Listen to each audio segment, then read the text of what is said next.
Hi friends, ഇന്ന് നമ്മളൊരു അടിപൊളി ജ്യൂസാണ് ഉണ്ടാക്കാൻ പോകുന്നത്. വളരെ പെട്ടെന്ന് നമുക്ക് തയ്യാറാക്കാൻ പറ്റിയൊരു ജ്യൂസാണ്. ഇതിനായിട്ട് എനിക്ക് 4 സാധനങ്ങളാണ് വേണ്ടത്. ഇപ്പം ഞാൻ അത്യാവശ്യം പഴുത്ത 2 നാരങ്ങ എടുത്തിട്ടുണ്ട്. അതുപോലെ തന്നെ പഞ്ചസാര നമ്മുടെ ആവശ്യത്തിന് എടുക്കാം നമുക്ക്. അതുപോലെ ഇഞ്ചി എടുത്തിട്ടുണ്ട്, പിന്നെ കുറച്ച് ഏലക്കയും എടുത്തിട്ടുണ്ട്. അപ്പോൾ ഇന്ന് നമ്മൾ ഉണ്ടാക്കാൻ പോകുന്ന ജ്യൂസിൻ്റെ പേര് റെഡ് ലെയേർഡ് ലെമൺ ജ്യൂസ് എന്നാണ്.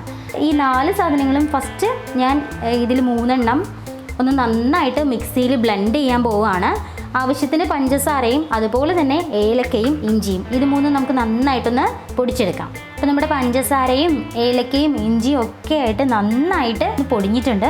ഇനി ഇതിലേക്ക് നമ്മുടെ നാരങ്ങ, നമ്മളെടുത്ത് വെച്ചിരിക്കുന്ന നാരങ്ങ നമുക്ക് പിഴിഞ്ഞു അതിൻ്റെ ജ്യൂസ് കൂടി ഒഴിച്ചു കൊടുക്കാം.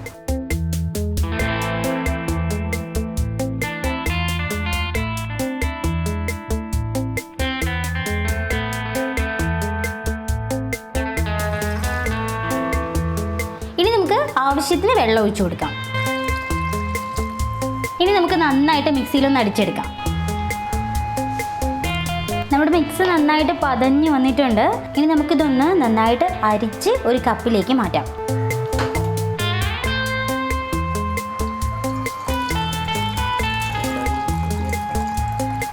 അപ്പോൾ നന്നായിട്ട് ഞാനിപ്പോൾ അരിച്ചെടുത്തിട്ടുണ്ട്. ഇനി നമുക്കിത് ഗ്ലാസ്സിലേക്ക് മാറ്റാം.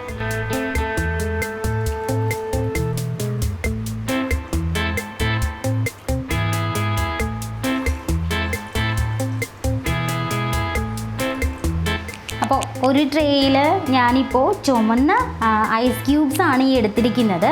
ചെറിയ ഒരു കഷ്ണം ബീറ്റ്റൂട്ട് ഞാൻ കുറച്ച് വെള്ളത്തിൽ നന്നായിട്ടൊന്ന് തിളപ്പിച്ചു. അപ്പോൾ തിളപ്പിച്ചപ്പോഴത്തേക്കും നല്ല റെഡ് കളറിലുള്ള വെള്ളം എനിക്ക് കിട്ടി.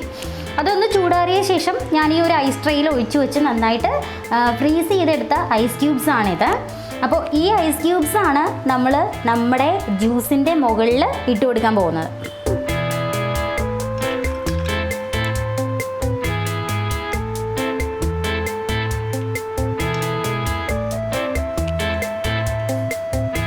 ഈ ഒരു ഐസ് ക്യൂബ്സിൻ്റെ ആ ഒരു റെഡ് കളറ് താഴേക്ക് വരുന്നതായിട്ട് കാണാം. അപ്പോൾ മുകളിൽ മാത്രം കുറച്ച് നേരം കഴിയുമ്പോൾ ഈ ഐസ് ക്യൂബ്സ് എല്ലാം തന്നെ വെള്ളമായിട്ട് അലിഞ്ഞ് മാറിയിട്ട് ആ മുകളിൽ റെഡ് കളർ മാത്രം ഫ്ലോട്ട് ചെയ്ത് കിടക്കും. അപ്പോൾ ഇതാണ് നമ്മുടെ റെഡ് ലെയേർഡ് ലെമൺ ജ്യൂസ്. എല്ലാവരും ട്രൈ ചെയ്ത് നോക്കുക, വളരെ ടേസ്റ്റിയാണ്. മാത്രമല്ല നമുക്ക് കുടിച്ചു കഴിഞ്ഞാൽ പെട്ടെന്ന് ദാഹം തീരുന്ന ഒരു ജ്യൂസ് കൂടിയാണ്. അപ്പോൾ എല്ലാവരും എന്തായാലും ട്രൈ ചെയ്ത് നോക്കുക, നിങ്ങളുടെ എക്സ്പീരിയൻസ് കമൻറ്റ് ചെയ്യുക. പുതിയൊരു റെസിപ്പിയുമായിട്ട് നമുക്ക് വീണ്ടും കാണാം. അതുവരയ്ക്കും ടേക്ക് കെയർ, ബൈ.